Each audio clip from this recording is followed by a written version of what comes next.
All right. Another episode of Whatever Happened to the Movies. Today we're going to be talking about all those weird comic book movies that came out during the 1990s. So it's going to be a little fun. And to get started, we're going to start with a little bit of news.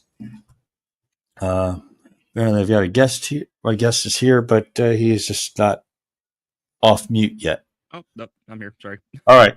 Unmute the mic. It's an easy mistake to make. So apparently there's been a legal dispute between Amazon and Nintendo, but now it's done. So you can officially buy Nintendo Switch 2 off of Amazon. I'm not sure what kind of dispute they'd have to do that when Amazon's such a big retailer, but I guess it's over now. More layoffs that have been announced at Ubisoft. And that's a good thing. I mean, I don't know. It just feels like we're not done yet with the tech companies laying off. We had a long time of plenty of venture capital being donated, but the websites are going down. Who knows? Maybe that means more people have an opening for blogs. We'll find out. I hope so. Mortal Kombat 2, the sequel to Mortal Kombat from 2021, is announced to be released in theaters on October 24th, 2025. Castlevania Curse of Darkness has its 20th anniversary on November 1st, 2025, which is All Saints Day if you're Catholic, and it is Day of the Dead, or Dia de los Muertos if you're in Mexico. All right. I think that's about the news for today. Yeah, I don't know what to think about the Mortal Kombat movie. I was so unimpressed with the remake. We'll see what happens. Yeah. at least there was Annihilation that went down as a big ball of fire. It's funny because these video game based movies named Annihilation. It's like a good indicator that they're not going to be good. Doom Annihilation, Mortal Kombat Annihilation. Yeah. Now I think about it, it's frustrating because I know I used to watch the crap out of MK Annihilation as a kid, but man, I watched it the other day and I was like, wow, I had more fun watching this. Like, it's not a better movie than the remake. That's not even a question. But no, I like the techno music. Like I would. Oh yeah. I watched it. Well, not really watched it. I just listened to the music from it because I like the techno type of beats from it. But yeah, parts of it were hilariously bad. Like Baraka had no choreography to him in that movie. He was just a mask. Like I think that was like the actual. I think that was the actual like Halloween mask that they used to make Baraka from MK2. Oh yeah. But he was just he barely had any style to his swings. He was just like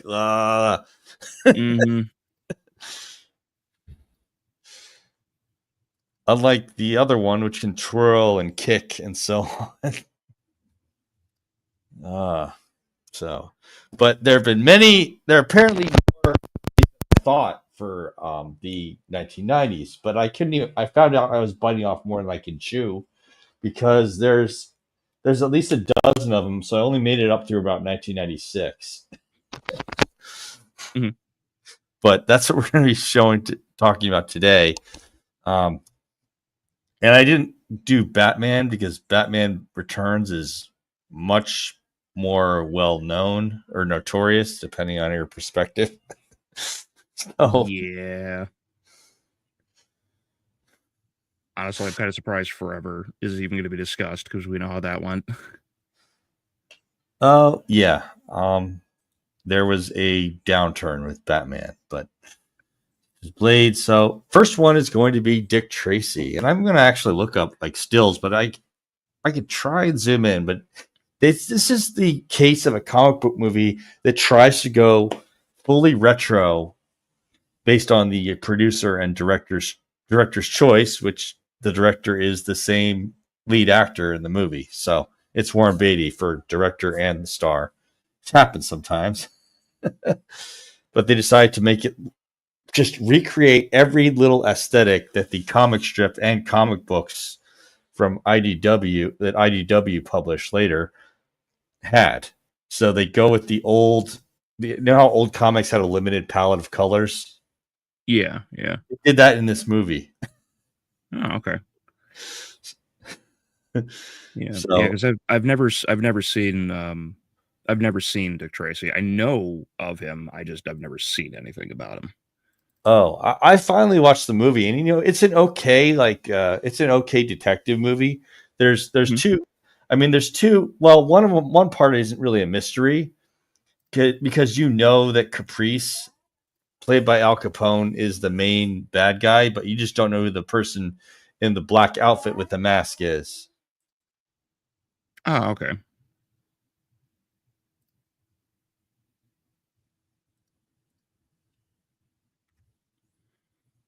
Yeah, and it's interesting that they tried, from what I'm seeing here, they actually tried to be accurate to things, which is interesting because that's like the main reason why the MCU like officially succeeded was because they rejected the all black aesthetic that Blade had initially established, which is interesting in and of itself that Marvel twice redesigned everything, because Blade came out before the Matrix and he was like all tactical black, and everybody did that, the Matrix, X-Men, etc. And then you ended up getting the MCU starting with Iron Man, and then they didn't shy away from the red and the gold for the costume for the suit, which looked fantastic. And so to see that Dick Tracy has a lot of the color scheme and the matching costumes and everything from before, Right. it tells me that the popularity of it, I think it's a great way to show like the seesaw, that like teetering from, we don't have enough nerdy people in culture to like comic book movies for this to succeed, to you get to Blade in the late 90s, and there's the shift where Right. everyone is doing it. Right. And this wasn't terribly. It's the other ones you're going to find out did a lot worse. The big thing that Warren Beatty himself was disappointed with was how much they spent on advertising. For the time, they did perhaps the highest marketing budget at Disney, by the way, for $50 million for this movie. Back then, $50 million. I mean, today, $50 million is nothing. Disney regularly puts like $200 million into marketing, but when you consider what 1989, 1990 was, that was a lot. That's huge. Yeah. They had Dick Tracy figures at McDonald's. They had T-shirts. They tried putting a video game for the later NES. They put so much into advertising this movie, and even Warren Beatty was like, "You're doing too much." But otherwise, I mean, it was $46 million for the production, and it was $162 million at the box office. So the one thing that made this movie not such an outstanding success was the fact they spent over $50 million advertising it. Yeah, that's crazy. That's closer to what they would have spent for the Star Wars remakes, or the prequel trilogy. Yeah, for the first episodes 1 through 3. Which, if we ever review those, I'm just going to do it in episode order, if that's all right. Oh, that's totally fine. But yeah, but Beatty, this is a case where Beatty just was an actor. It was a case of Hollywood doing a fan film, or rather Warren Beatty doing it, because it's like, I knew this comic strip. It's only going to be so long before the people who knew about this comic book and comic strips will be alive. So I'm going to make this movie. And there's this dispute between Tribune, who was the owner of the Dick Tracy publishing rights, and Disney and Paramount, who were offering to make the movie, and Warren Beatty says, "Screw it, I'll just buy the rights myself for $20 million," and he still owns it to this day. So he bought the rights. Ended up became the director for this movie and the lead role in this movie, and he still owns them. Interesting. Yep. And he hasn't agreed to a sequel or a TV series. I'm kind of surprised because Bruce Campbell had an offer that he pitched to him about, hey, have Bruce Campbell as Dick Tracy and just whatever. It's Warren Beatty, and it's his money and what he bought. So I guess that's what he wants to do. You know, I actually don't. I'm making an assumption that I understand some of his logic here. If he doesn't want anyone to destroy or tamper with the idea or ruin what Dick Tracy is, then that makes sense. That makes sense. Because I don't know. I'm tempted though. I'm tempted because I think that Bruce Campbell could be a pretty interesting Dick Tracy.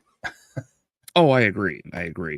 And television just matches pretty well with the idea of something that was either in comic books or in the Sunday comics as a strip. So, but this movie is a case of, well, they really wanted it to look retro. They really wanted it to look, as you can see in that picture. I'm going to get a bigger picture here because it's just crazy how they just really wanted to recreate the time period with the comic strip and the comic books are published.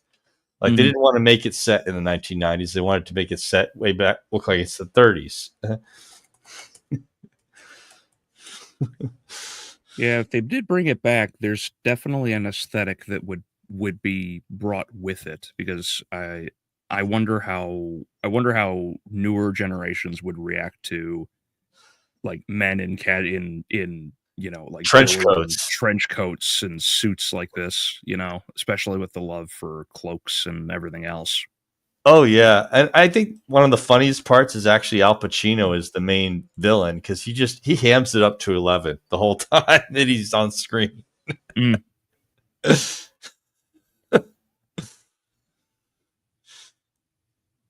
I mean, I'd show the clip like I want Dick Tracy dead because that clip is just it's the epitome of like Al Pacino acting, in my opinion. Nice.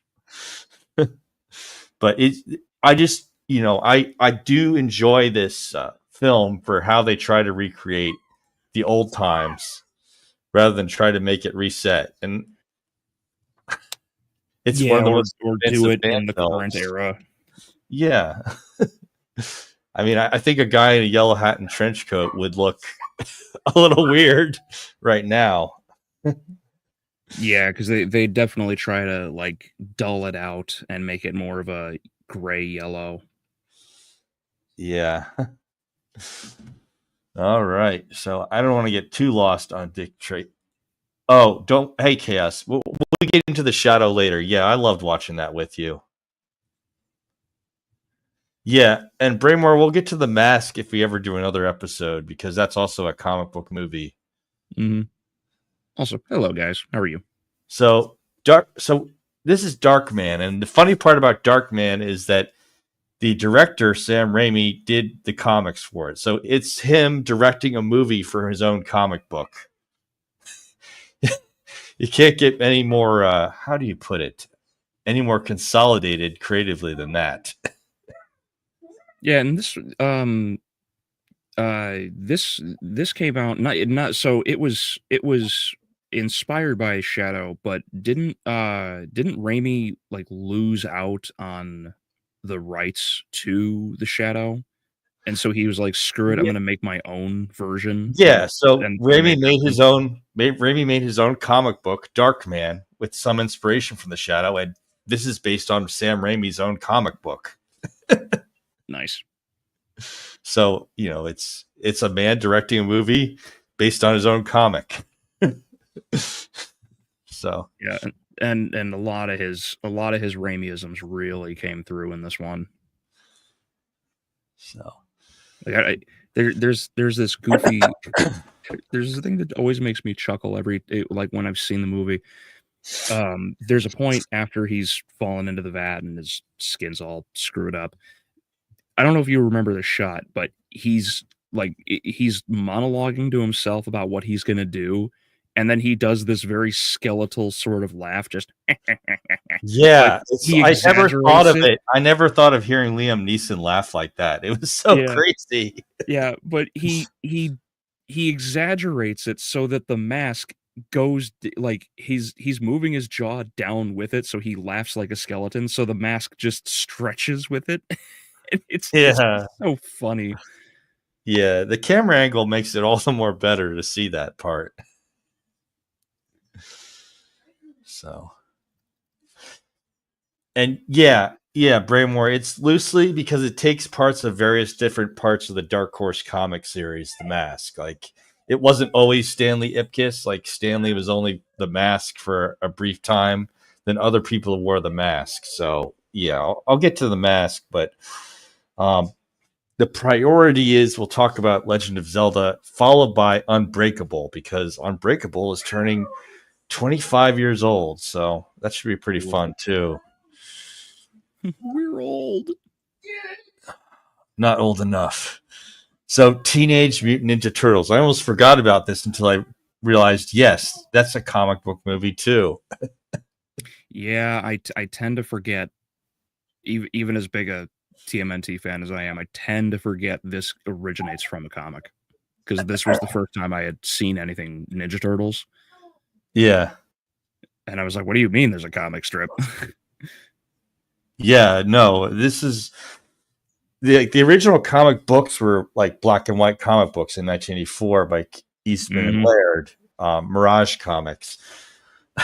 But I mean, they weren't really kids things, because the Teenage Mutant Ninja Turtles, they have no problem with killing bad guys in the original comics.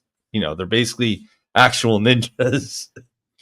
Oh They yeah, were using throwing stars, and the Shredder accidentally kills himself with his own hand grenade.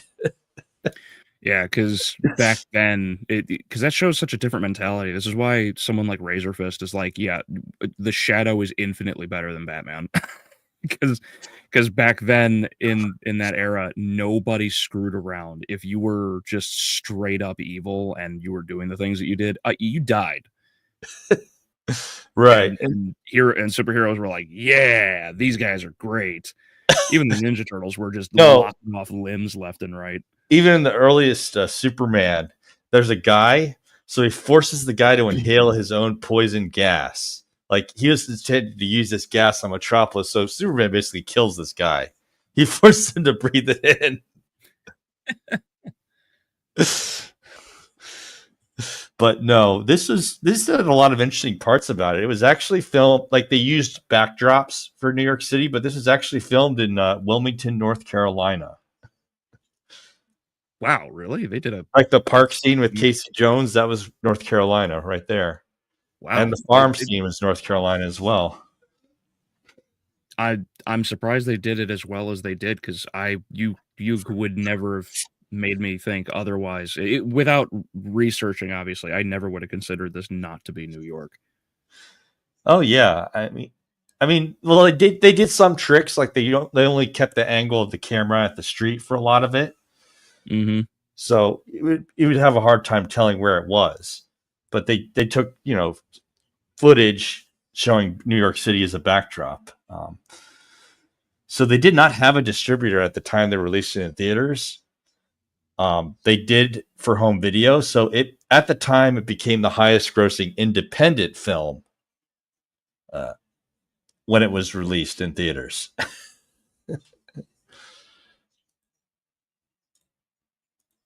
Hi, Sam. You must be up early. He's from down under. Yeah. It's about like 5 or 6 hours earlier than it is for me. So he's up early in the morning. Hi, Sam. Yeah, late shift. Yeah, no, I I suppose I haven't seen it in ages, so this may be inaccurate, but to me, this is the best Ninja Turtles movie. Because I haven't seen the CGI one from like 2002 or whatever. Thank you, 2007, yeah. So it's been so long. Yeah. But this was the first one. There were so Keno, the actor for Keno was Ernie Reyes Jr. You may have seen him in the rundown. He's the little guy who's like kicking Dwayne Johnson around. Dwayne Johnson around? What? Oh, in the rundown, starring Dwayne Johnson. Gotcha. Yeah. So this is Ernie Reyes Jr. When he was starting as an actor, he was doing stunt work for Donatello. Then he got his own role in the second Teenage Mutant Ninja Turtles movie as Keno, the pizza delivery boy. Mm-hmm. Yeah. But this is not funny. Which is so funny because you see his mouth when they're out at the farm and they see when Raphael wakes back up and he like tilts his head back and the puppet's mouth like widens and you just see this little human mouth in the middle of it and you're like yeah, it's a xenomorph or something. He's got a mouth inside a mouth. Yeah, I gotta give credit to these people because these things were electric motor powered mouths for the turtle mouth. So they had to listen. They had to listen to the motor moving the mouth while they're inside the turtle suits.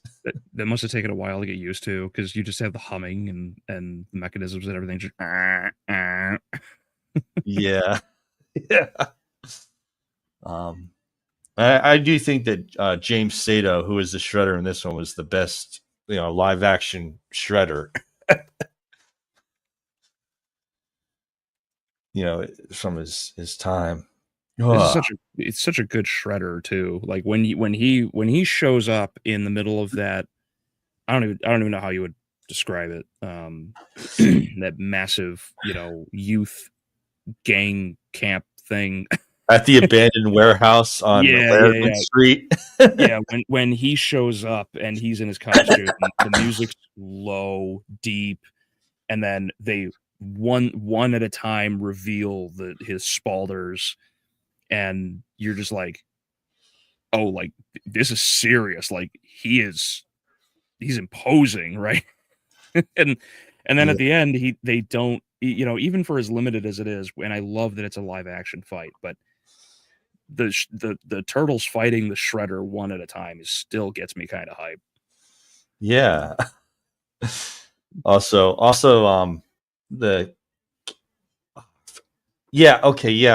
Elias Codius as Casey Jones is pretty good as well, even though he kind of broke the rule about keeping the hockey mask on.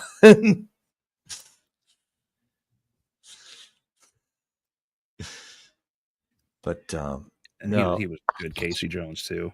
Yeah, so Shadow Master, they did do dubbing for a lot of the voices. Like they had the actors for the Turtles, like Josh Pace, Leif Tilden, record their voices for dubbing, but you still had to be inside the turtle suit with the electric motors opening the mouth open and shut, and they dubbed for the voice later. So you had to have that irritating electric motor sound in your ears.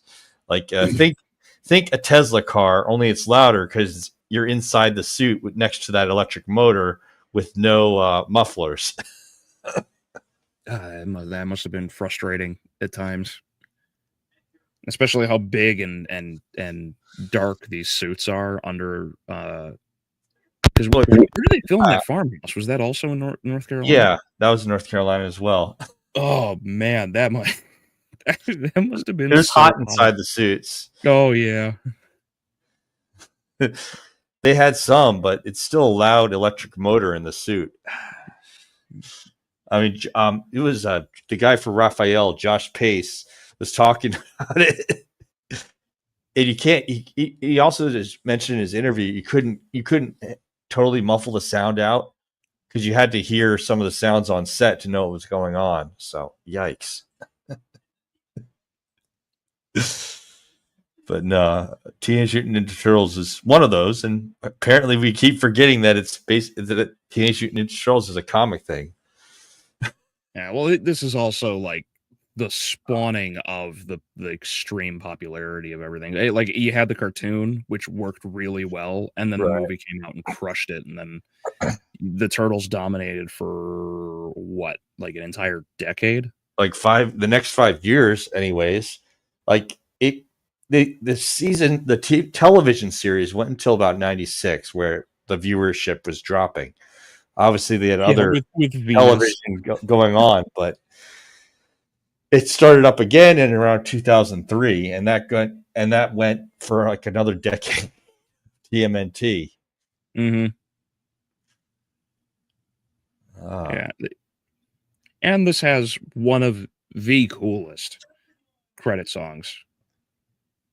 The Turtle Power, like it's so good. I that old aesthetic of that, like 80s early, like that like whole 80s into the early 90s, like rap R&B kind of, like there's a different aesthetic about that no one has ever tried to emulate, and I think it's a shame because, man, it hits different. It does. It does. I mean, I keep forgetting the band is Partners in Crime, because they also have songs from other rappers and artists. Like they have like MC Hammer singing his song, 2 different songs throughout the one. Like they were doing this. This is what we do when when the kid named Danny goes into the warehouse for the shredder the first time. Mm-hmm.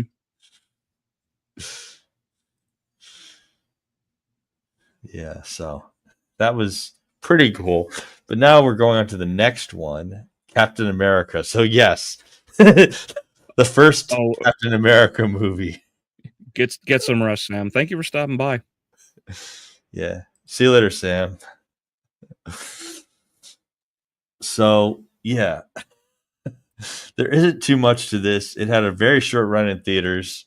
It actually showed up in theaters in the UK first before it came to the United States. Yeah, I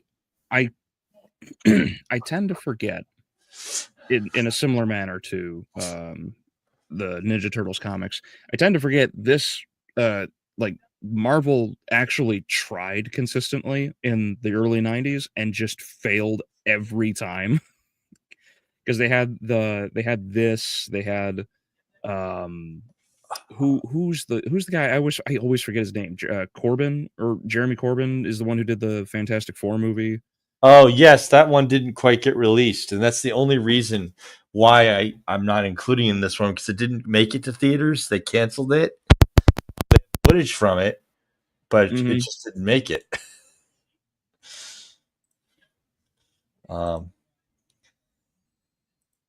I was thinking of mentioning, like, they had Death of the Incredible Hulk in 1990, but that was on television, so I'm not sure that quite qualifies, because we're trying to look at movies that made it to theaters, but there could be another episode. But no, this one was actually done by Columbia Pictures. Now it would be Sony Pictures, because Columbia Pictures got bought out, but it wasn't bought out back then. And it has some of the basic plots. Yes, it had a Thor cameo movie in the Hulk TV movie.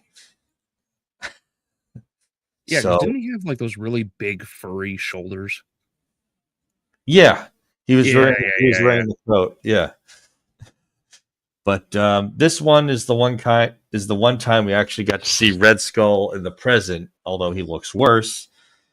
And he just wants to buy out all the corporations and become a monopolistic businessman. I mean, come on! You wanted to blow up the capital of the United States, and now you just want to buy it all out? Like, what? It's so goofy. I guess, like, if you can't beat him, join him or something. I think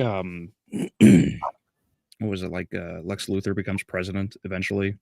Yeah, that was Public in the Enemy comic series. So more or less, kind of inspired it. kind of. You did have early portrayals of the comic of the Sharon Carter and Sin, the daughter of Red Skull. But I'm just disappointed because he lost the red face and he just has this really goofy looking face. And they made it so he's not Johann Schmidt anymore. He's an Italian guy originally. Mm-hmm.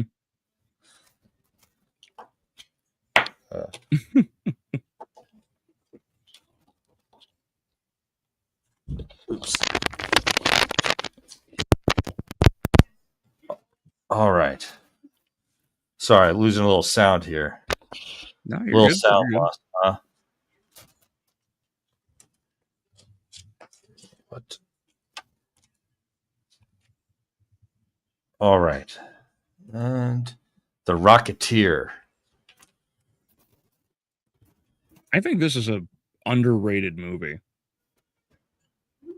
It was pretty interesting. It was actually directed by Joe Johnston, who directed Captain America: The First Avenger later. Mm-hmm. But the comic book is funny because the comic book was actually in the 1930s. It's set in the 1930s, but it was actually started in the 1980s and has been published by independent comic publishers ever since. So it's not a Marvel or DC Comics series. But this is, an early comic book movie adaptation by Disney.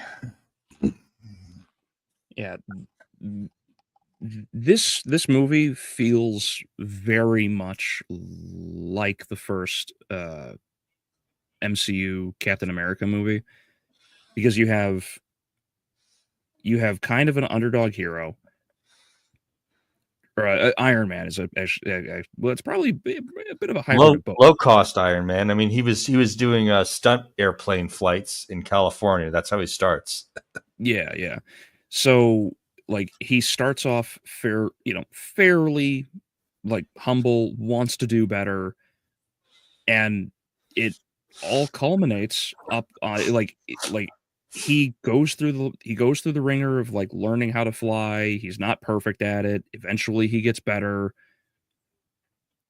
Like he's an all-around pretty good guy. Like it's like there's a lot of heart in the Rocketeer. It's been a long time since I've seen it, but and so maybe there's rose-tinted glasses here, but I remember really liking this movie. I did myself. I mean, there's all this. There's, it also has that cheesy Dick Tracy disfigured henchman in it as well. Mm-hmm.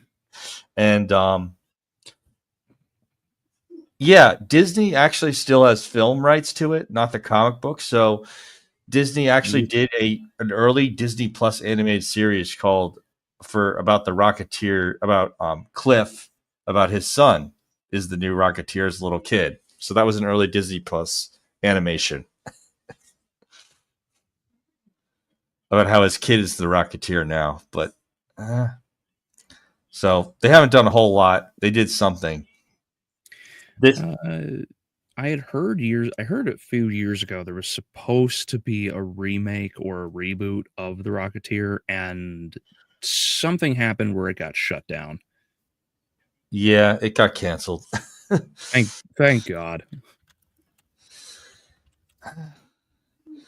I mean, I wouldn't mind if they at least tried to do a different story, and they've tried to do it, but sometimes it hasn't turned out well. Like, I mean, so with the Venom movies, I'm disappointed in them, but I kind of saw that they wanted to do the whole Eddie lives in San Francisco. Okay, fine. They just wanted to skip the whole origin story to get to San Francisco. In 2021, Disney announced the development of The Return of the Rocketeer, with Ed Reichert writing the screenplay and David Oyelowo. Yep. Oyelowo considering a starring role. Apparently, it's still in development. So there's actually a chance modern Disney is going to redo it. Yeah. But I've still got this one in my on my in my TV cabinet in the DVD case. Mm-hmm. And with the way the streaming wars are going, I just can't stand how the rights are changing for streaming. So I'm glad I've got the discs. Right. I keep telling everybody, like, my brother doesn't necessarily agree with me, and I think, like, we've discussed it before, the model of streaming, and I think streaming is going to die. I think it'll die over a longer period of time, but we're already seeing massive changes that many people are not okay with. I mean, the one who actually gets a net gain in money is, and even that, it's Netflix, and even sometimes they have a net loss of money depending on what season it is for them. Uh-huh. I mean, it costs so much to produce this, and you need a lot of customers and a lot of money charged monthly to break even on the cost.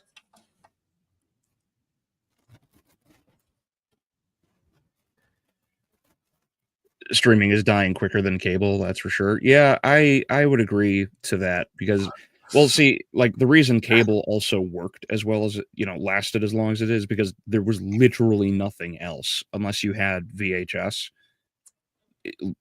They ran in tandem. It's like, oh no, I missed this movie, but you watch like the tail end of the movie and you're like, oh, I kind of want to watch this movie again. So you would watch it again if you had VHS. Most people don't have anywhere near as many DVDs as they could now, or Blu-rays for that matter. So without live TV, because TV's basically dead at this point, like, no one's really watching as much entertainment. And when they do watch entertainment, if it isn't some woke crap shoved down your throat, then the quality of it is most likely not very good. I mean, to me, it feels like, there was a writer's strike for television, and I feel that there somehow hasn't been much of a recovery in that way for the writing. I feel that even with television, it's suffering a bit in the writing department. Yeah. Yeah. And because they keep losing customers and everything, it's like they're gonna increase the cost. I mean, I got some laughs from watching Dr. Horrible, because that's something that Neil Patrick Harris, Nathan Fillion, and the others just did for fun when the writers were on strike. But I mean, that's the one part I liked about the strike. Yeah, I got you. Watching those guys joke around. Uh-huh. I don't know. I feel like I feel like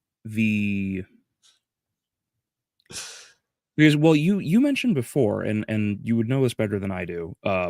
It's extremely expensive to host any sort of cloud service or anything. So when they're doing streaming off of servers, like, how is that so expensive that millions from streaming can't pay for that? Oh, I mean, you could. You just need a huge number of customers on that service, and you need to charge them more. I mean, you're energy intensive for using the server farms, and then you're talking about high performance servers that store and process so much data. Mm-hmm. For gaming, it would likely be worse. It would be worse for gaming streaming, because you don't want to have a lag when someone's playing the game. You could have a slight lag while you're loading up a movie, while you're loading a movie to your device. Sure. But it's worse with games being streamed from the cloud. And Sony decided, look, we're not going to do cloud gaming like Xbox is doing. We're just going to have it so you download it on the PlayStation console hard drive and play it from there. Uh-huh. I mean, it's cool and such that Google did Stadia streaming and Microsoft does cloud gaming, but my subscription fee of like $25 every month just to stream games for Microsoft, like I might as well at that point just buy Xbox games or buy them on Steam at $25 a month. Gotcha. Okay. I mean, yeah. But yeah, at the rate things are going, I'm just happy I have some discs for the movies I really value. Oh, totally understood. Totally understood.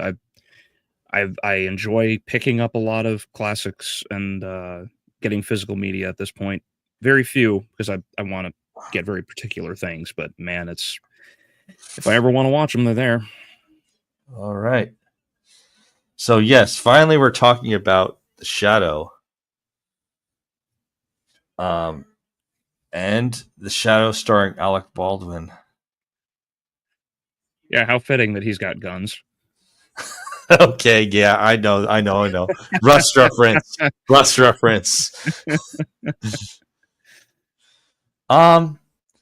I do Herbal Dragon. I do have games physically, and if I don't, I have it like written in a DVD or on a type of external media where I could use it without the internet.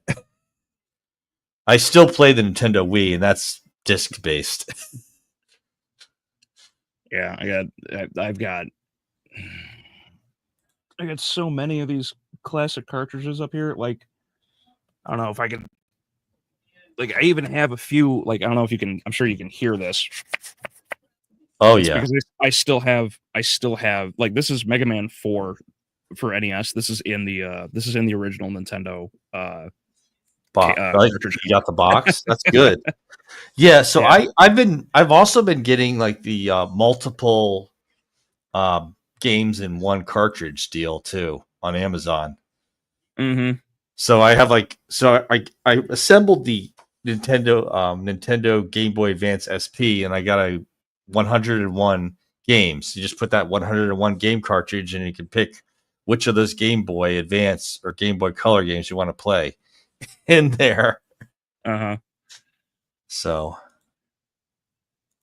and Braymore, apparently a lot of Gen Z and a lot of millennials agree with you because these older games on Steam and GOG are selling pretty well right now.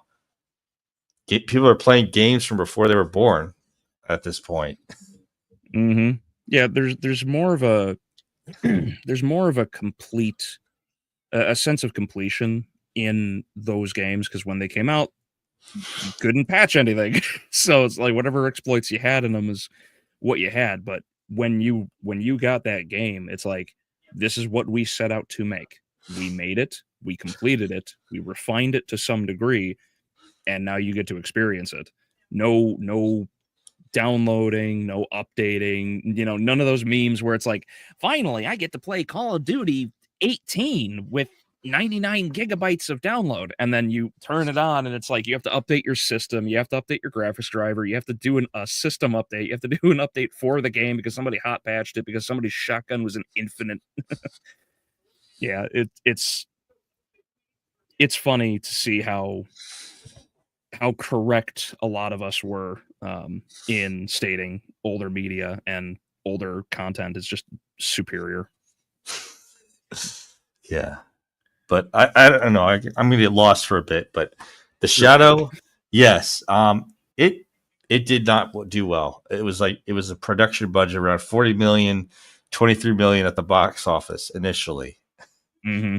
It did have home video sales that helped get a little bit more of that cost covered. It features early CGI along with digital morphing of the film to make it look like what a face is transforming. So yeah. So they did that, and it also features extensive work with reflections and mirrors when they're filming to do a little bit of a to help do a bit of the making something appear half opaque, but they're using mirrors instead of today's computer editing.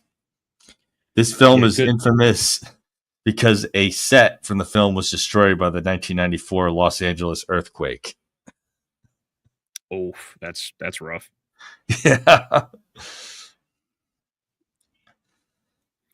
I used to have, I'm sure it's probably long since gone at this point, but I used to have the action figure form of the Shadow from this game, from this movie, including Genghis Khan. Yep. The Great Khan. Who knows what evil lurks in the hearts of men? The Shadow knows. I would love to see Razor Fist review this movie, because he's such a big Shadow fan. Yeah, you're telling it's got to be a joke. There's no way he could have missed this movie yet. He's talked about Escape from LA, Escape from New York, but not The Shadow. Yeah, are you kidding me? I wonder if he's just avoiding it for valid reasons. He's not. It doesn't make sense. He's not scared of controversy, but yeah. No, not at all. Not Razor. So, but yeah, I didn't even mention half the cast in this one. It even has Ian McKellen, which you recognize played Magneto and Gandalf later, and it has Raymond's dad from Everyone Loves Raymond as the cab driver. Oh yeah, I forgot he was in there. The father. Yeah. Wow. It's been so long since I've seen this, man. It's like this and The Mask. It's just like, oh, or no, not The Mask. Purple Suit. What? Phantom. Yes, Phantom is coming up soon, very soon. But I watched it and it was interesting how they did some of these scenes, even though this is old 1994, 1993 when they were filming it. Effects. And, like Dick Tracy, they decided, let's do the retro setting, make it set back when the comics were being published.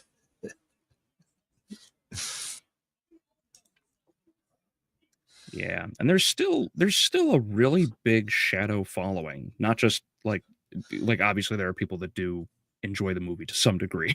I mean, they have audio recordings from the radio on YouTube, actually. Yeah, it's kind of interesting how big the Phantom or the Shadow still is. I mean, they did a reference to the Shadow with the Gray Ghost in Batman the Animated Series, and it was actually voiced by Adam West. Nice. I mean, if you watch that, I'm trying to remember the episode. I believe it was called Gray Ghost, but you could tell that, yeah, that guy's based off the Shadow. And, it's also a tribute to the fact that Adam West previously played Batman as well. Yeah.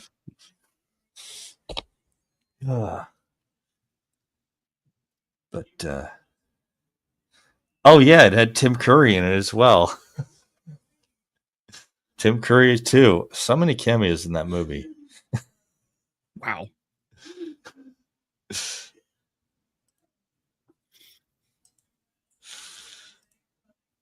Judge Dredd. I am the law. I like how that's basically like the meme that came from this movie all these years later. It's two angry Italian men arguing. Armand Assante and Sylvester Stallone. Yeah.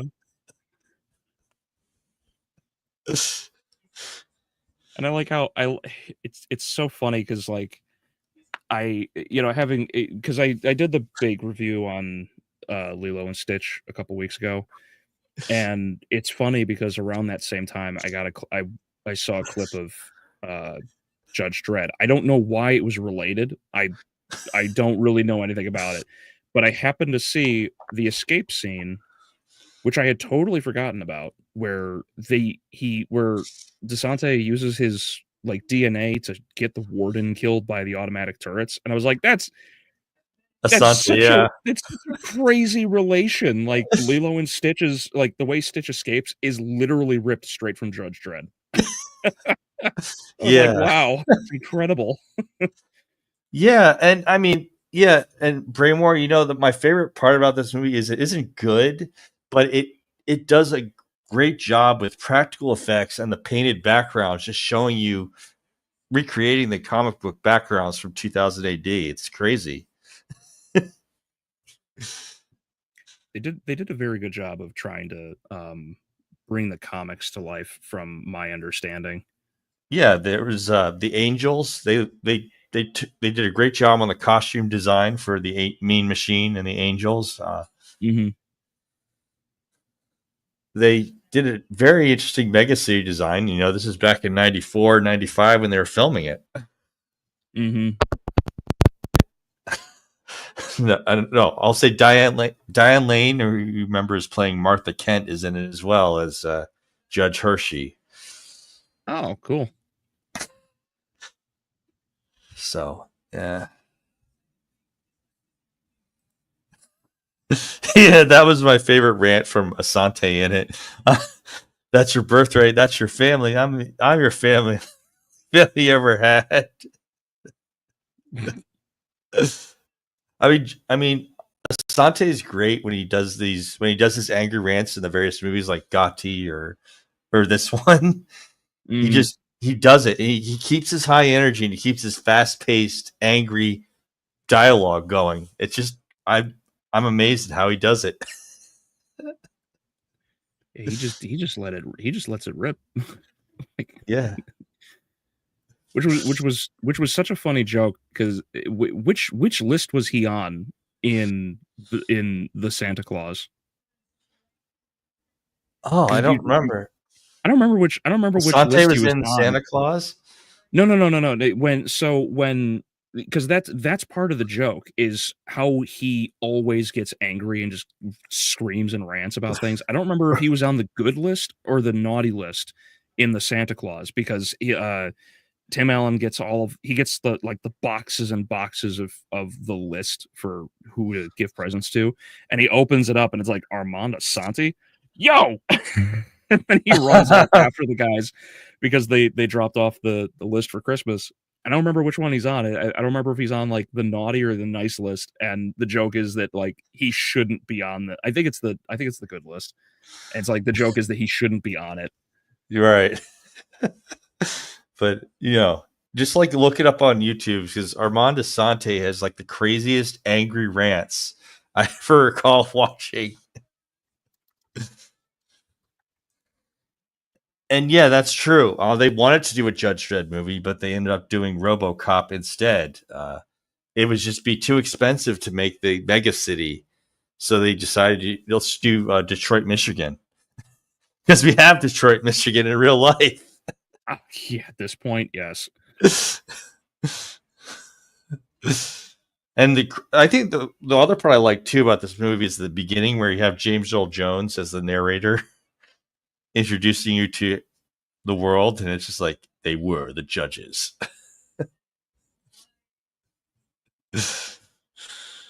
Yeah. So a bad movie, but I loved moments from it. And Alan Silvestri gave a good musical score. Mm-hmm. Oh, it's Silvestri is one of my favorite composers for Hollywood. I love brass. I love brass, and so like Alien 3 to me has like the strongest. For me, it's one of my favorite soundtracks. Oh wow, yeah. So now we're here at The Phantom, starring Billy Zane. So yeah, this one I remember even less, even less than The Shadow. I remember that it's just one of the ones I didn't see, but it's the one where I believe they actually had him in the Got Milk commercials or newspaper ads with the pictures. They showed him with the milk mustache. I need to look this up because I feel like you're right. The Phantom got milk. Anyway, he can transform into the Phantom with the magic skull ring. Which is funny because doesn't He-Man have a ring that he can transform with too? Power of Grayskull. That's it.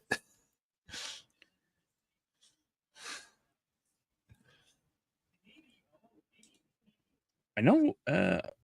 I know. Oh, that's where he's in Titanic. Yeah.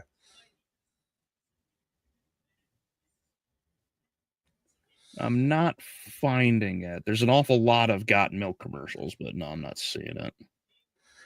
Oh, it might have been an illustrated one. Possibly. Yeah.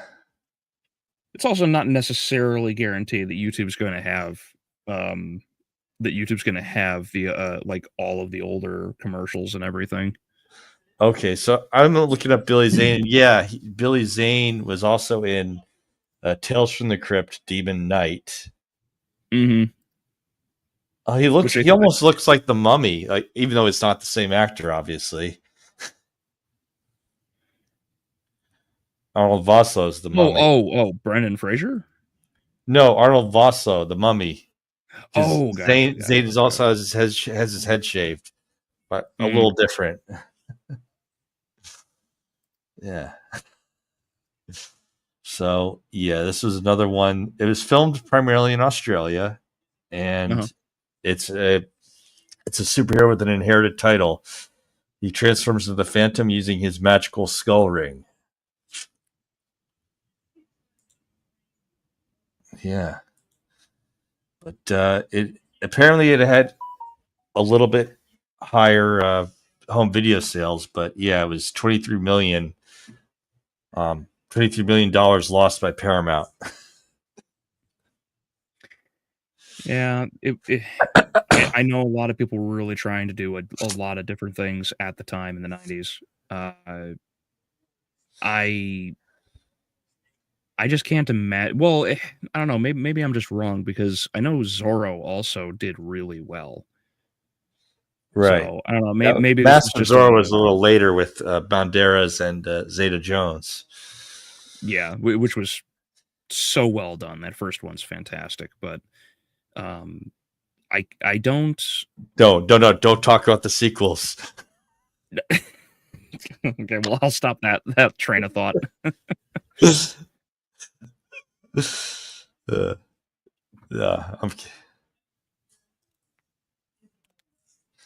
Yeah, there's a side-scrolling Phantom game. Yeah, I remember. Actually, I still, I think I got rid of all like a ton of them, but I used to have a bunch of the old Game Informers that had all the artwork and illustrations and the maps and everything. And I remember reading through it and seeing a lot of stuff about the Phantom, at least at the time. Yeah. So we're at the end, but there's more 90s films, Steel or Blade, and many more. But that's all I could cover today. It's just so much in so little time. Mm-hmm. But next week is Legend of Zelda, Ocarina of Time, and after that is Unbreakable. Nice. Cool. Can't wait for those. Yep. So everyone, thanks for stopping by. See you next week. Same time, same channel. Yeah. Apologies for me being like radio silent. I've been hard working on the Jurassic World Rebirth review, and it's going to be big. It's going to be big like Alien Romulus. So I've been trying to crunch down on this. So that'll come out tomorrow, and then I'll stream like Jurassic Park for the Super Nintendo afterward. So that's my plan. So stay tuned, everyone. Good. All right. So next week is